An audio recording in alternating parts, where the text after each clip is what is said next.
ang paraan po sa ating saligang batas upang maging accountable ang mga opisyalis na matataas ay through impeachment. Kaya po mahalaga itong proseso na ito. At sa mga darating na araw ay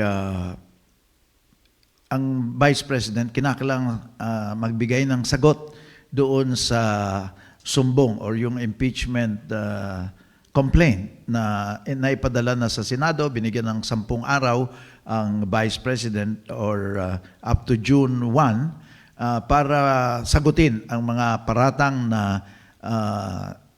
na isinampa sa kanya. Opo. Ano po ang pwedeng mangyari bago pa lang sumagot ang Vice President sa paratang sa kanya?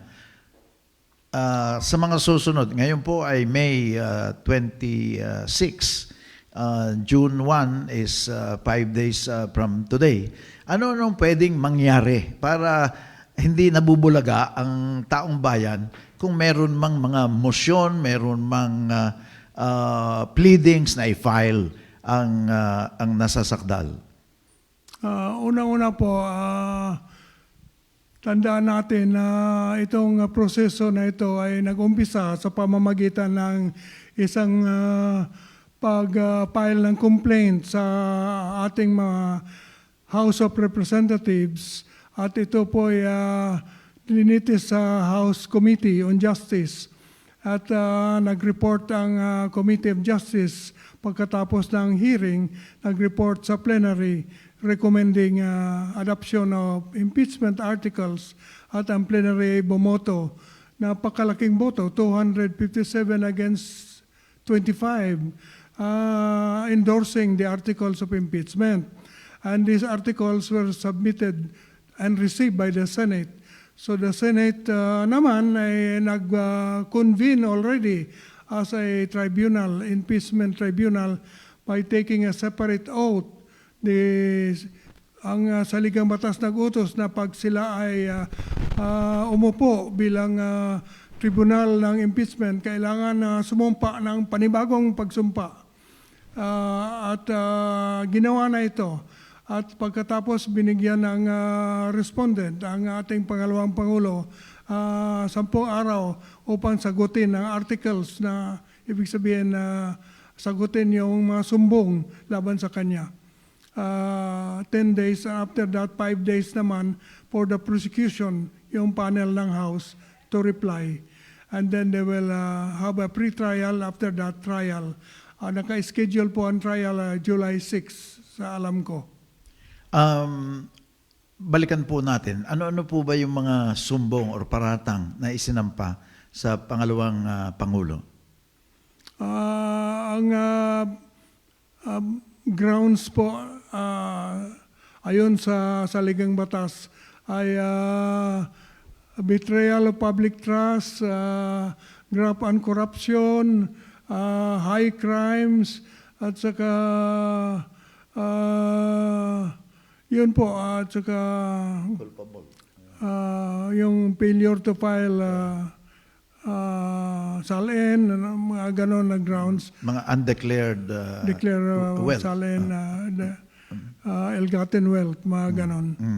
Ngayon, ito pong impeachment trial ay pagkakataon ng pangalawang Pangulo para sabihin sa sambayanan sa pamamagitan ng impeachment court na hindi niya ginawa or walang katotohanan yung mga paratang sa kanya. Yun po ba ang magiging linya ng ating pangalawang Pangulo? Ang mga posibilidad na gagawin ng depensa po ay either sasagutin ang mga panata laban sa kanya na sabing hindi ito totoo, walang base, at kung ano ang katotohanan. Ito ay hindi totoo, ito ang katotohanan. Hindi yan ang sapat na sabihin lang na hindi totoo. Kailangan sabihin din niya kung ano ang katotohanan. Yun po ang way of answering a charge. So That is the possibility. Of course, possible din na hindi siya sasagot. Pero kung hindi siya sasagot, tutuloy pa rin ang paglilitis. Kung hindi po sumagot ang Vice President, ano po ang anong consequence nun? Maliban po sa pag-usad nung trial, magpe-present na po yung ng ebidensya ang prosecution at posible po ba bago nyo sagutin yung ano yung mga consequence ng hindi pagsagot? Posible po ba na bago dumating ang June 1st ay umaksyon ang depensa na sa pamamagitan ng file ng motion to dismiss? Pwede po ba yon under regular trial kung hindi as opposed to impeachment, yung regular trial in court? Hindi po ba mayroong mga motion to dismiss or motion to quash? Pwede po bang mangyari yun? Una-una, ito pong proseso na ito, itong Senado como Impeachment Tribunal, hindi ito ordinaryong legislatura, kung hindi special court ito, parang court of law, pero may political dimension. At dito sinusunod din yung rules of court regarding trial, pero in a modified way. The tribunal has a lot of discretion in regards to the procedure. Ngayon, kung halimbawa itong Vice President Sara Duterte ay ayaw mag-file ng answer, tuloy pa rin ang paglilitis. And the prosecution still has to prove the charges. So it still has to present their evidence. And the Sara Duterte, after presenting, the prosecution presents all their evidence, can still file a motion to dismiss or demurrer to the evidence. Lahat po yan ay allowed under the rules. Ngunit palagay ko medyo mabigat yung didismissin na lamang at hindi di-decide on the merits. It will be what they call an explosive decision which the people will not readily accept. Dapat mag-decide sila on the merits kung talagang may kasalanan o wala. Yung demurrer to evidence justice, yun po ay sa layman's language ay walang kakwenta-kwenta yung mga ebidensya at hindi ka panipaniwala at walang solid evidence na ipinipresenta. Kaya demurrer to evidence, that's after the presentation of evidence, no? Yes. Pero yung pong motion to dismiss, pwede po bang mag-file ang defense na ang consequence nito ay didesisyonan ng tribunal o ng impeachment court yung motion to dismiss na yan? Pwede po bang mag-file ng motion to dismiss even before the filing of an answer? Pwede po, dahil under the norms or rules of court, there is such a thing as a motion to dismiss. Ngunit kailangan may basihan. Ano ang basihan ng motion to dismiss? Ibig sabihin, hindi pa magta-trial, di-dismiss na. Kung walang jurisdiction ang Senado, kung hindi sinunod ang saligang batas sa proseso ng paggawa ng articles, halimbawa, kung sasabihin more than once within a year, itong complaint na ito, bawal ang initiating more than once within a period of 1 year. Yun po ang mga ibang grounds to dismiss. Pero palagay ko ay mabigat ito dahil ito ay ibig sabihin hindi na pakikinggan yung ebidensya. I-dismiss na lang kaagad for lack of jurisdiction or for some due process requirement. This is possible but very I would say, very touchy and explosive move on the part of the respondent because the people don't want technicalities. The people want her to face squarely these very serious charges. The people want accountability. And a motion to dismiss is a motion to deny accountability. Ang present composition po ng Senado ay 13-11. 13 yung majority, Opo. 11 po yung minority. Minority. Pero sa 13 ay nawawala na po si Senator Senator De La Rosa. 12 na lang. 12 na lamang. Bagamat mayroong move to amend the rules, the rules of the impeachment court na pwedeng mag-participate via video conferencing. So 13 pa rin kung ma-approve yung motion na yun to change the rules of the impeachment court. Pero sabihin natin 12-11, wala si Senator De La Rosa, hindi na approve yung change ng impeachment rules na pwede kahit na absent ka, pwede kang mag-participate or kaya ay bumoto. 12-11 pa rin. So, kung yung motion to dismiss, kahit na sinabi niyo na mabigat na desisyonan ng impeachment court sapagkat ang katotohanan ang gustong malaman ng taong bayan, whether justified ba ang prosecution or walang basihan ang prosecution, tama ang depensa, gustong makita ng taong bayan yung proseso kung paano magreresulta ng whether to convict or acquit. Kung 12-11 at nagdesisyon po yung mayorya na 12 na granted yung motion to dismiss, so patay na po yung trial na ito. Wala na. That will have the effect of ending the trial if the motion to dismiss is granted. Ganun po ba yun? Opo, posibilidad din po yan. Pero sa tingin ko, hindi dapat gawin yan dahil yung requirement kasi ng saligang batas is magkaroon talaga ng trial.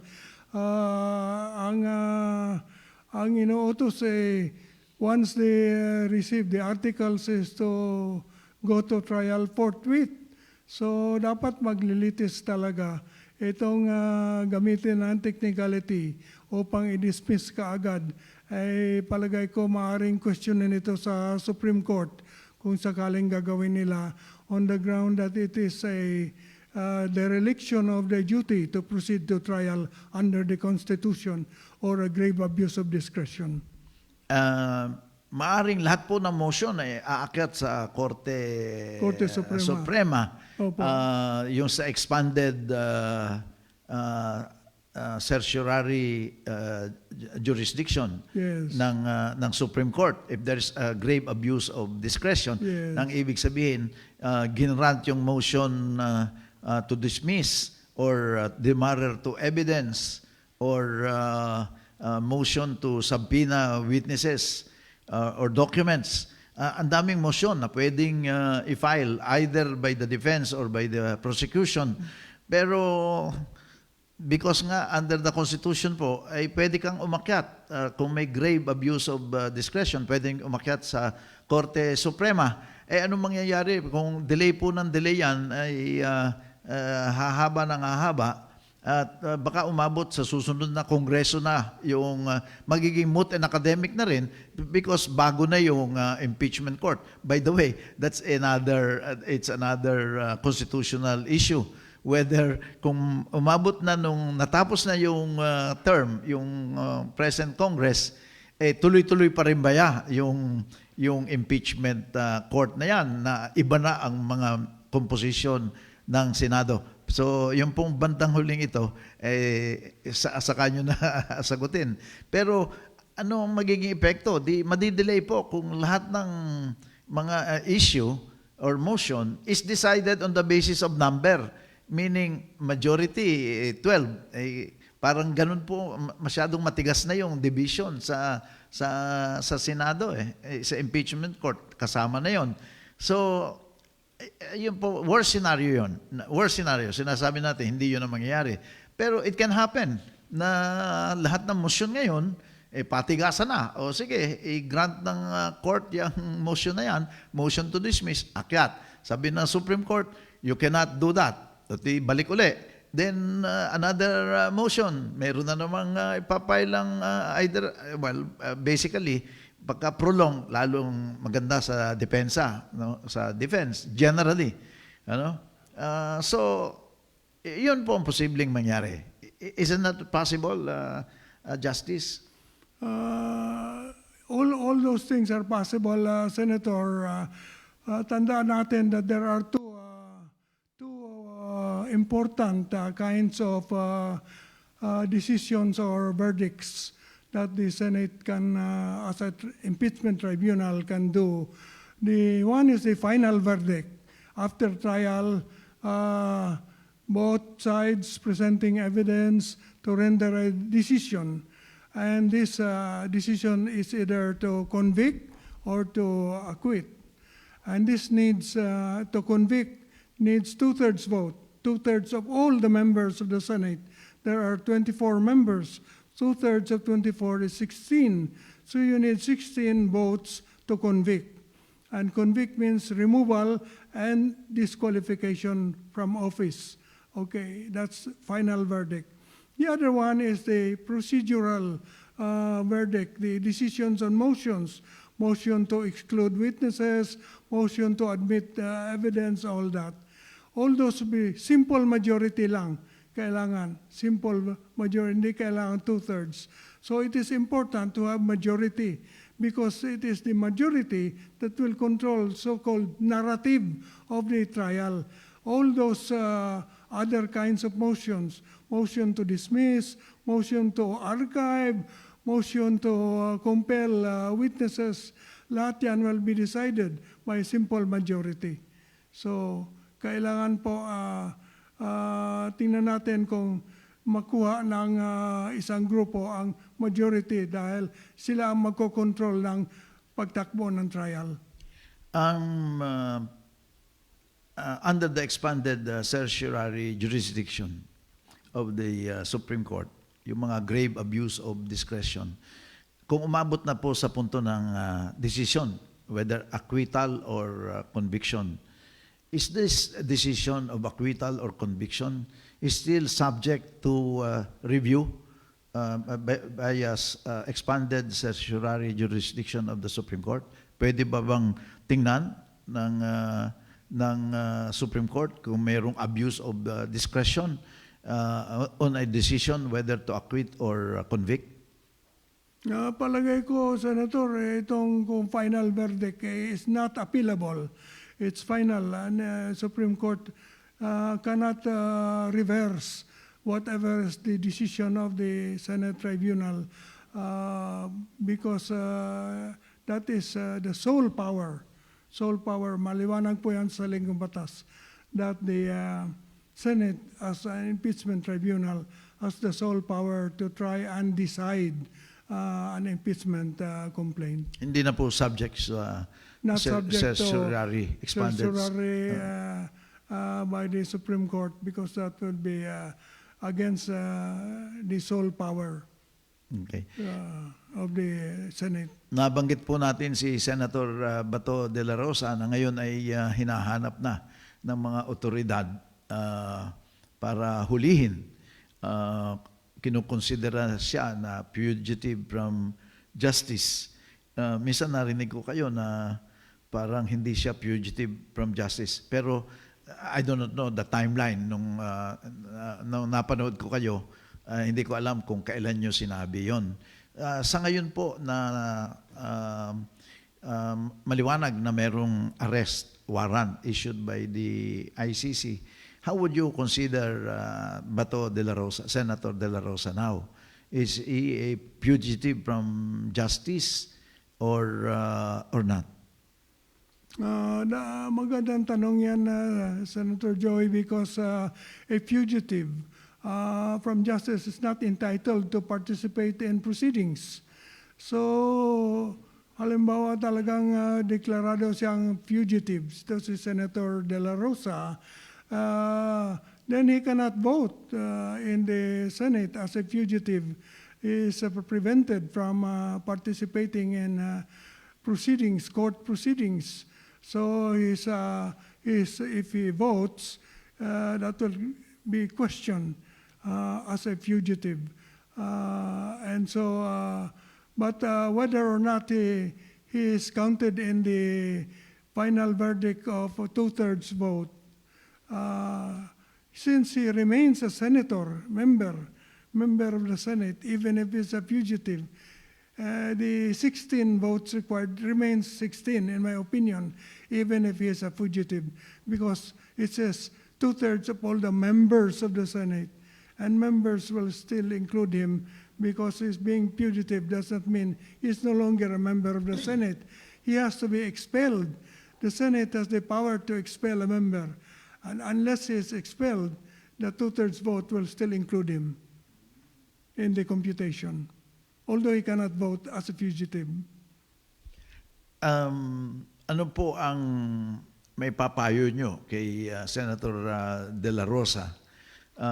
Ngayong talagang he is able to elude arrest, but there is a possibility na matutukoy din kung nasaan siya at siya ay ma-aresto. Ano po ang may papayo nyo sa kanya? Mag-surrender, face the music, and defend himself before the Philippine court? Yes po. Ang arrest warrant kasi ng ICC consists of two parts. It is not just simple arrest. It is arrest and surrender, coupled with a request for surrender of the person arrested to the ICC. Ngayon, ang maliwanag dyan ay the arrest warrant, the arrest portion can be executed already since the Supreme Court did not issue a TRO. So Senator Bato, if he can be found by the authorities, can be arrested. But whether after arrest there is a need to bring him first before a local court before surrendering him to the ICC is an issue the Supreme Court still has to decide.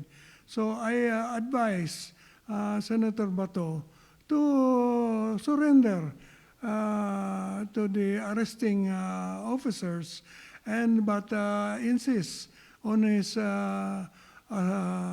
being brought before a Philippine court first before he is sent to The Hague. That is the procedure I believe that is applicable because of Article 59 of the Statute of Rome saying that the custodial state, after arresting, must bring the arrested person to a local court in order to determine, number one, whether it's the same person mentioned in the arrest warrant. Number two, whether his rights have been observed. Yun po ang kailangan ma-determine. The local court cannot review anymore the validity of the arrest warrant. It's only to make sure that is the person named in the warrant and that his constitutional rights have been observed.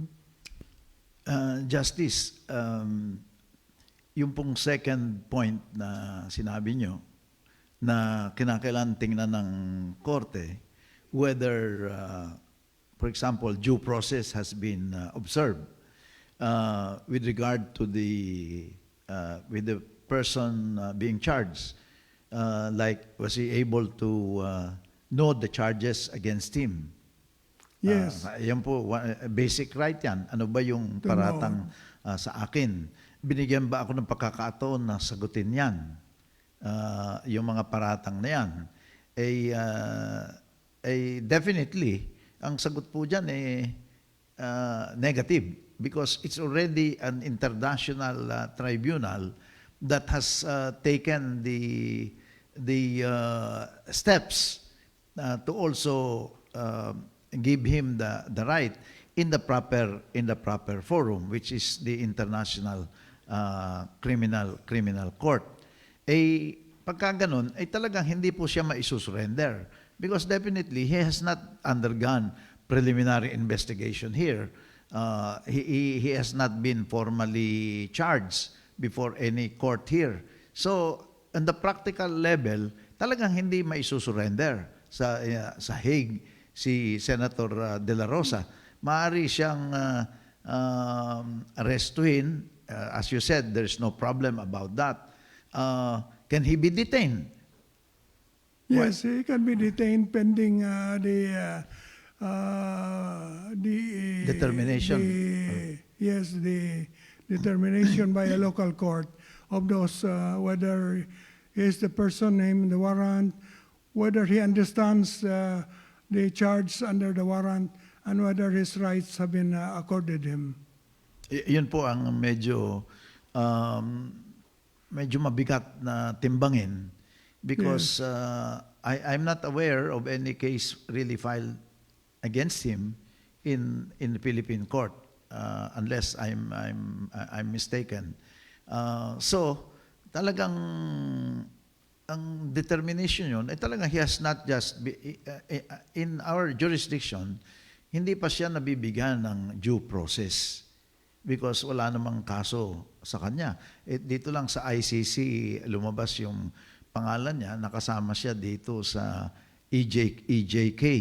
So, yun po yung mga practical consideration na baka mawalang bisa yung arrest warrant na yun sapagkat bago mo isurrender, dadaan muna siya sa mga mahabang proseso, Justice.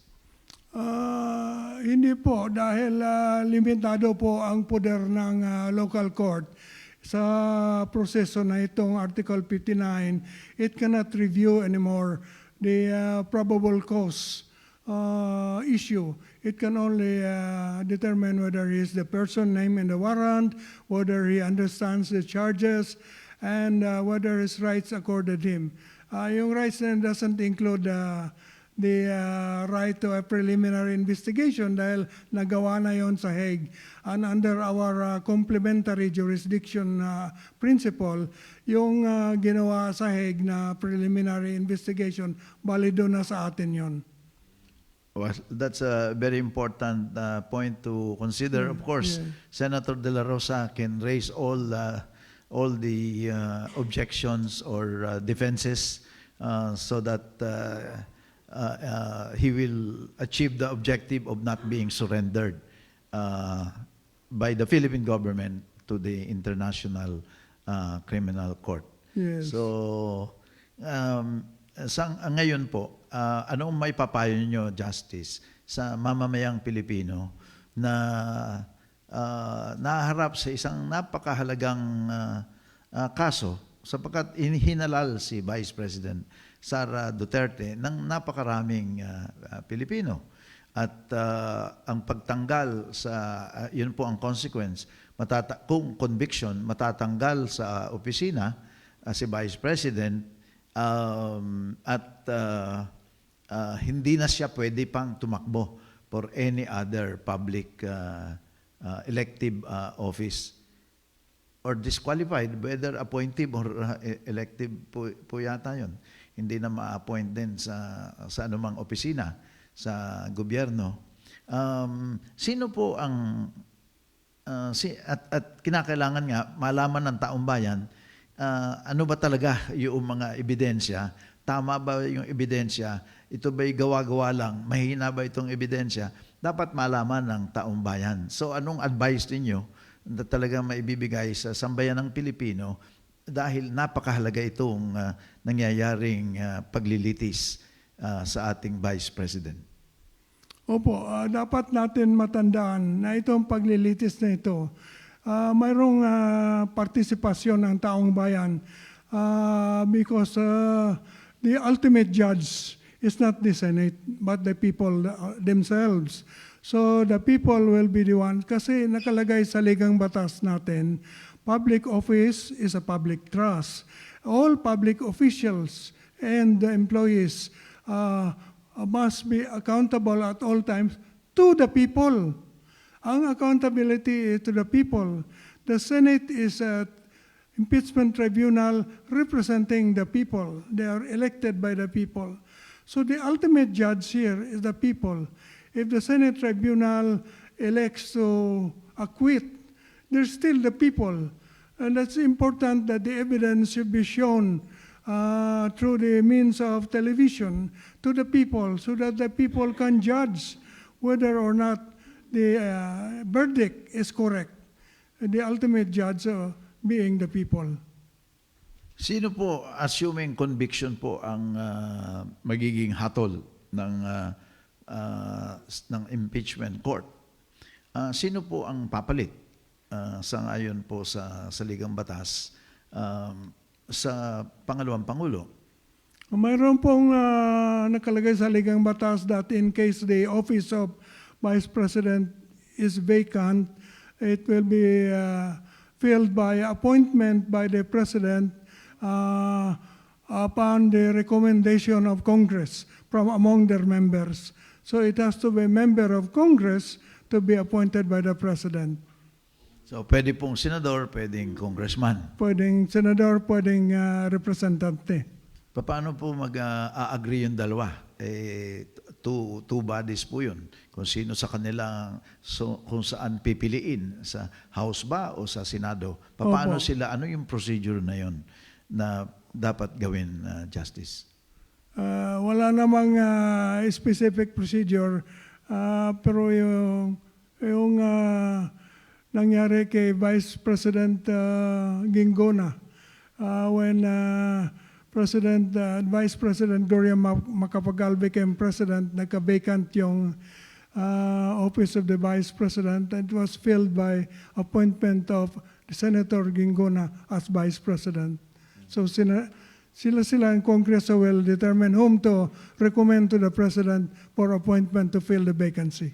Of course, malaki yung impluensya ng Presidente sa pagpili ng magiging Vice President.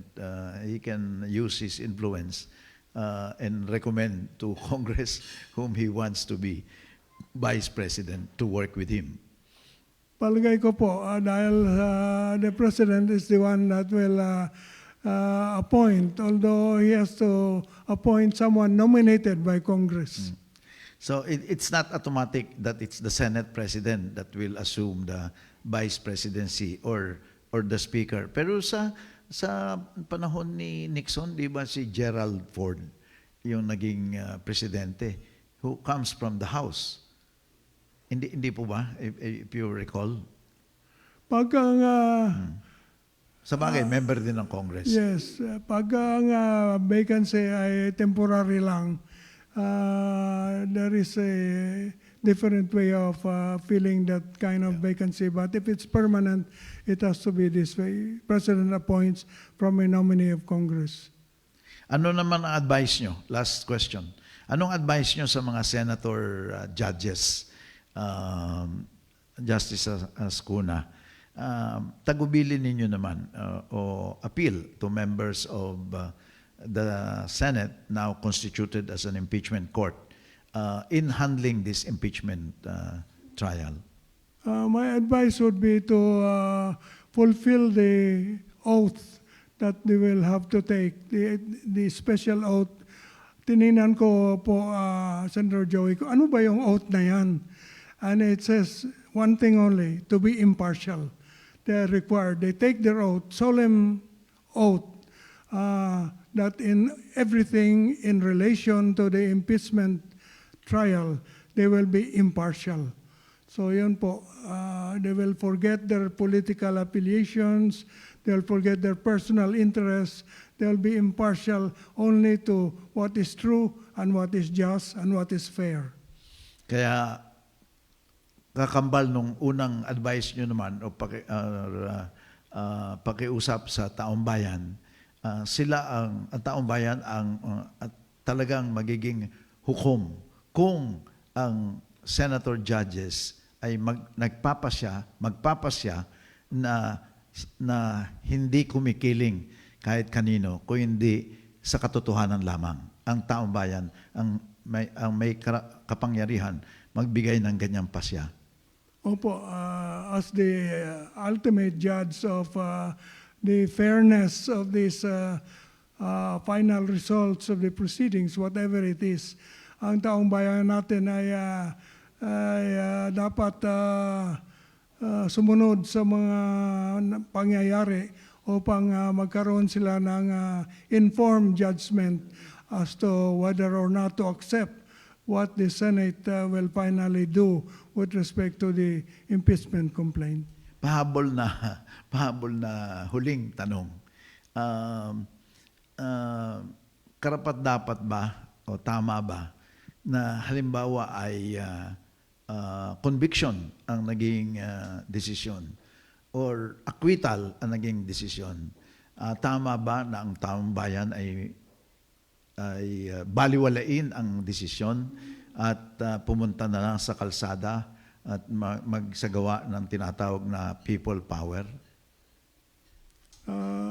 Palagay ko dapat itong whatever is the decision, dapat tingnan natin kung tatanggapin ng taong bayan yan. Kaya dapat ang tawag nga, like Caesar, it must not only be fair, it must appear to be fair. It must not only be impartial, it must appear to be impartial. So, kailangan tawag ng transparency. Walang taguan. Dapat maliwanag ang proseso, dapat maliwanag ang ebidensya, maliwanag ang paraan tungo sa paghusga na whether to convict or not, upang ang taong bayan na naman ay malaman nila kung tama o hindi, or whether or not to accept the ruling and what to do when election comes with respect to these senators. They will vote or not vote for them according to their judgment of how they perform in this impeachment trial. Maraming salamat sa ating Associate Justice Thank you, Dan. Adolf Ascuna sa napakagandang mga kasagutan sa mga tanong na ating ibinigay sa kanya.